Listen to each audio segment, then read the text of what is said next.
Hey Capricorn. Um, and there's the sun. So we're happy with that. All right, the sun definitely talks about hope. It's about keeping faith alive. It's about clarity. It's about self-awareness. So this tells me that if you're looking to reconcile, maybe you've come to a conclusion that you realize it takes two to tango. Maybe there's been finger pointing. You're angry with them. They're angry with you. But I feel like maybe you're both coming to some sort of conclusion. Um, that like it takes two to tango and neither one of you were perfect, and it's almost like you're getting over the stage of some sort of anger and finger pointing, and the sun has come out and you can see things clearly. I feel like some of you want to be like, I know exactly how we can fix this. I don't know why. That just had to come out. I just had this thing in my stomach that's like somebody's out there going, I know where we went wrong, or I know like we can do this again. So I love the sun for you because it's bubbly, it's vibrant, it's shining, it's the fog is lifting. So let's see what else is going on. All right. Your current position coming into the month is the Five of Cups, which is actually kind of the opposite of the sun. So we'll see what's going on. But the Five of Cups is about loss. It's about feeling a grief. It's about some sort of, crying over spilled milk, not paying attention, not listening to what's right in front of you. So I feel like either they're coming to you saying, hey, we can do this again. We'll fix it, we'll change, or you're doing that with them and somebody's not listening. Although I feel like that will come to fruition, that they will. But again, there's some sort of sadness here. So it is sad because I feel like for a lot of you, yes, I'm sure there was drama, cheating, different things. But for a lot of you, I feel like that ship has sailed, like that grief has sailed, and you're in a position of maybe being able to let go, but you're coming into the month feeling sad. I almost feel like some of you don't think this staying card, cooperate. I feel like some of you are coming into the month feeling like it's hopeless, like there's no way this could happen. And yet your theme of the month is the sun saying, wait, I'm going to clear some of this fog. There might be something here. There might be something coming in. You know what? I don't know. I feel like I want to say it like a movie producer.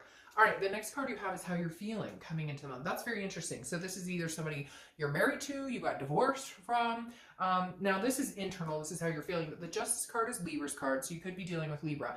But on top of that, the Justice is also marriage card. So this could be like either you or they or both of you, because I feel like there's a connection between you both, but because you're not actually communicating, the connection is super strong, okay? But because you're not actually having the conversations, you don't know what they're up to, they don't know what you're up to, but in the end, you're both having this hopeful but feeling sad because you don't have each other. And then the Justice card is saying either this is a person I thought I was going to marry, this is a person I still want to marry. The Justice card also, though, is justice is served. It's cause and effect. So it's something that happened, and maybe you're kind of like, okay, we had to take this break to get to this point of missing each other, to feeling this grief.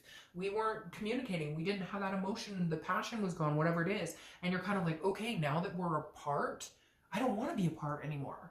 I don't want to feel that. And they don't want to feel that, because this right now, I'm telling you, the energy in this room is a dual connection. This is not one-sided. This is two people thinking about each other. And you know what? If that's not you, then this isn't your read. Because I get people all the time who say, I don't want them back. Then, hey, watch the singles read, right? The next card you have is your distant past. So over the past 5-10 years, could be throughout your childhood, and you have the Ace of Pentacles. Now, the Ace of Pentacles is opportunity. It's a plethora of opportunity. It's like the beginning of success and finding accomplishment. What's interesting is this is in your distant past, and this is telling me that you know what it's like to be successful in a lot of different areas, in finances, in relationships, and you're kind of looking back this month going, where's the missed opportunity? If I still want to be with this person, or if they want to be with me, there has to be some sort of opportunity here, because that's what this represents. And this is saying, look, in the past, maybe you've missed that sign. Maybe you've missed that opportunity, that card. Maybe you've not seen the clarity. Or maybe you've seen it, but it was too late, a day late, dollar short, right? Or maybe you didn't jump on it and take the chance. And I feel like you or your ex or both are feeling like, I'm not letting this one go. That's what it says in my head. Literally, I'm not letting this one go. You don't give this one back. All right, the next card you have is your immediate past. Over the past 2 weeks, past month or two, and you have the Fool. The Fool is the beginning of a new cycle. I feel like you could have a new cycle with this person, because this is, again, the beginning. Now, this may be where you turn that leaf, like I said, where you're seeing things clearly, where you're like, oh my gosh, We can make this happen. I still have faith in this. The shadiness is cleared. Whatever has been storming on our parade is clearing, because the Fool is it's a fearlessness, it's a folly. It's, again, the beginning of the major arcana, so a whole new cycle coming into place here. And I feel like this is you almost saying, should I take a leap of faith in getting back together with this person, or vice versa? They're asking themselves the same thing. Again, I feel this duality, which is interesting because you guys are the Lover's card, and the Lover's card is all about duality. But the Fool to me represents a possibility of you or them or both seeing the light, feeling like there is some sort of like possibility of reconciliation. However, what's very interesting is I feel like a lot of you are not communicating, you're not talking, so you don't know what they're up to, they don't know what you're up to, you're assuming the worst, they're assuming the worst, and therefore nobody's saying anything. The next card you have is your distant future, so over the next month or two. See, and that's interesting.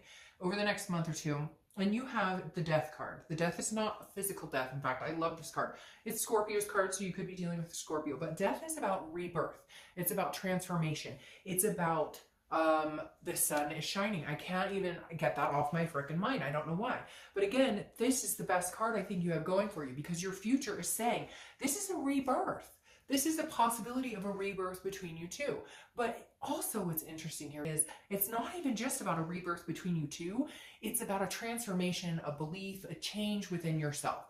So this could pertain to this person, or this could pertain to self-love. This could pertain to, guess what, if it doesn't work out with this person, that's okay, because you're ready for the future. Whatever you've been doing or whatever you're going to do over the next few months is going to gear up to whatever is coming your way, to almost, it feels almost like a destiny or some sort of karmic resolution, because again, this is some sort of change. Now it could be kids. I mean, she is pregnant and there is a kid right there, so it could be, you know, maybe you're having kids, maybe you're already pregnant, or maybe your significant other is pregnant, or your ex is pregnant, etc. I don't know why that popped in. I'm sure that may resonate with like one person, but there is something going on with the child here. I always see that in this card, but for some reason right here it's significant. Maybe you have kids with this other person, etc. You get the drift. But I like this card for you because this says no matter what's coming, the storm is clearing, the change is coming in. The next card you have is your immediate future. So over the next few weeks, the Knight of Pentacles, hard at work, dutiful, cautious. So I feel like you're going to continue to keep your head in the game of life, right? Before, there may have been some devastating blows because of the breakup, because of the non-communication, because of the sadness, the grief. But somewhere along the lines, this month, it's like, you know what, I'm just going to work hard. I'm going to work hard at life. I'm going to be the best me I can be. I'm going to start on these changes and transformation. And hopefully we can come together at some point and maybe share that together. Maybe share what's been going on. Maybe share that transformation and that and those changes, etc. Because the Knight is somebody who's very dutiful. They're working for the end game, but the greater good, something much bigger than themselves. The next card you have is anything that's going to be tangible throughout the month. So it could be the beginning, middle, end. It can last for a day, an hour, etc. And you have the Page of Pentacles. The Page of Pentacles is very interesting. These go along. This is hard work. This is pragmatic. This is responsibility, but it's also aspiring for something bigger. There's something here that says to me, some of you are turning like a big leaf, and it's not like a maple leaf. It's like a banana leaf, okay? It is literally like something so significant in your life.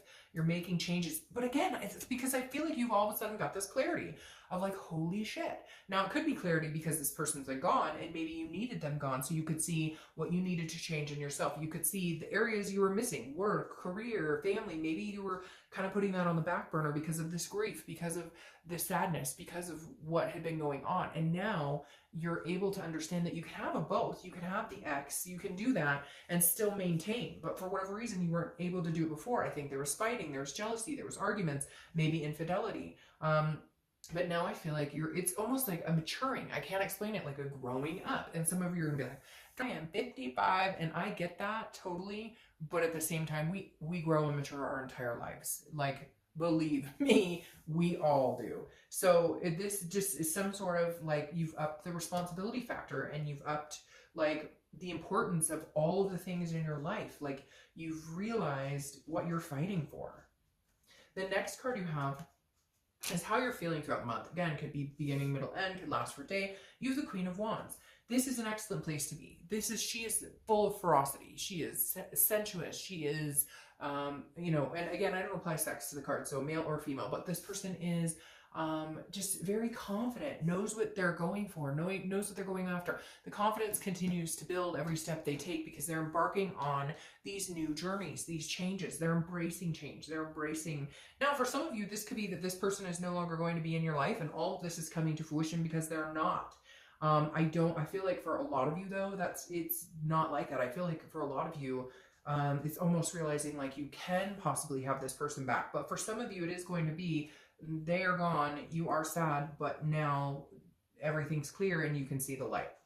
The next card you have is your hopes and fears for the outcome of the month. And you have the Seven of Wands. So again, this is hopes or fears. And your fear is that, how do you communicate this? Because the Seven of Wands is a defense, it's a strategy. So how are you going to get in touch with them? How are they going to get in touch with you? Let's say you guys do call and talk to each other. Let's say you do text. Somebody broaches that and says, hey, I don't want silence anymore. I want to talk. It's making me sad not to have a discussion. We were, after all, really, really good friends. But the Seven of Wands is telling me that some of you are feeling like you don't know where to go from here. How do we get past the past? How do we not get on the defense? We know we're going to have conversations that could be pretty hard.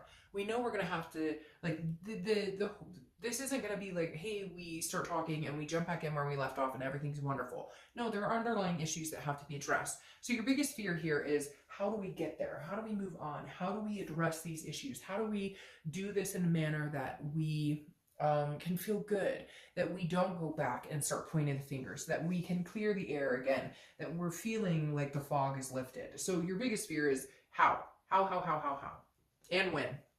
I feel somebody out there going, and when, I want to know when. The next card you have is the Three of Wands. I love this for you. The Three of Wands is about teamwork, but so the Two of Wands is about planning something, okay? If you pulled the Two of Wands, it would be planning, looking forward, growth. The Three of Wands is about planning together. So the outcome is planning a future with somebody else. So the Three of Wands is saying you're in it, they're in it, but I feel like you guys don't know that each other is in it. Or you're thinking, of course, they're not in it, or you're wanting to not be in it, but in reality, you really want to be in it. I feel like, I know that sounds confusing, but it's almost like mind games, like, or again, a lack of communication. So you're blind, they don't know what you want. You're assuming they moved on, they're assuming you moved on. And for some of you, this is somebody that maybe you've been away from for a long time, but they've been on your mind, you've been on their mind. Again, some sort of dual connection here that can't be denied at this point. But the Three of Wands is about making the step. They go together very well, because the Three of Wands is like, where do we go from here?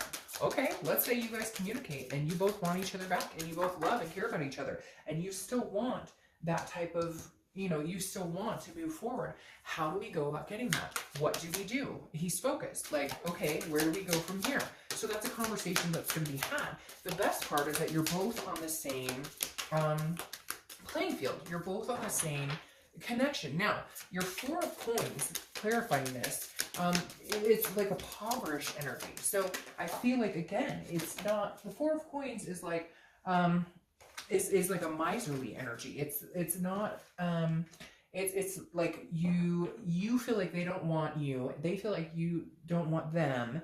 And so what's clarifying your outcome here is like, you guys are going to have this discussion and get there, because again, the Four of Coins, it's impoverished. It's feeling like you're like, not like you're lost without them. I don't want to say that, because some of you are going to be like, that's a stretch. It's not like I'm lost without them. I've just been thinking about them a lot or whatever.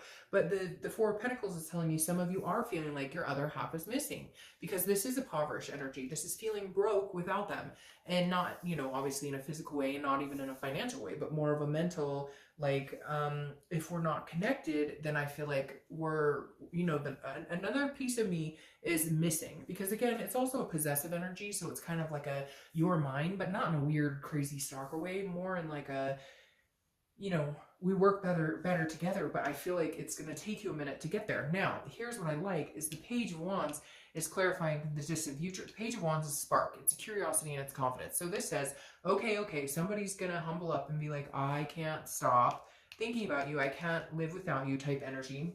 I'm going to have a conversation. We need to have a conversation. We need to talk.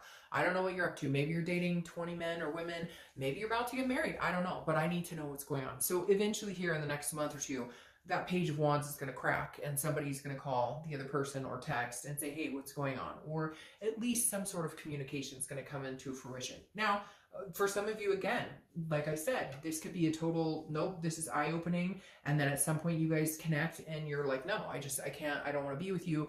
And this spark and confidence and curiosity comes out with somebody else. But for whatever reason, like this is that person you've been thinking about. Maybe hard. And I know I'm going to get people who, you know, message me and say, oh, that's crap. They don't talk to me. They're married. They're okay, fine. Then not your situation. But if you're feeling enough to where you want to know what they're up to, for you guys right now, I have a feeling they're in that very same headspace. And I don't get that feeling a lot. A lot of times there's still the connection, but one person's going in one direction, one person's going in another one. But for some reason, the clarity is now. Like the time, I'm being told like the time is now. Like the seeker is now.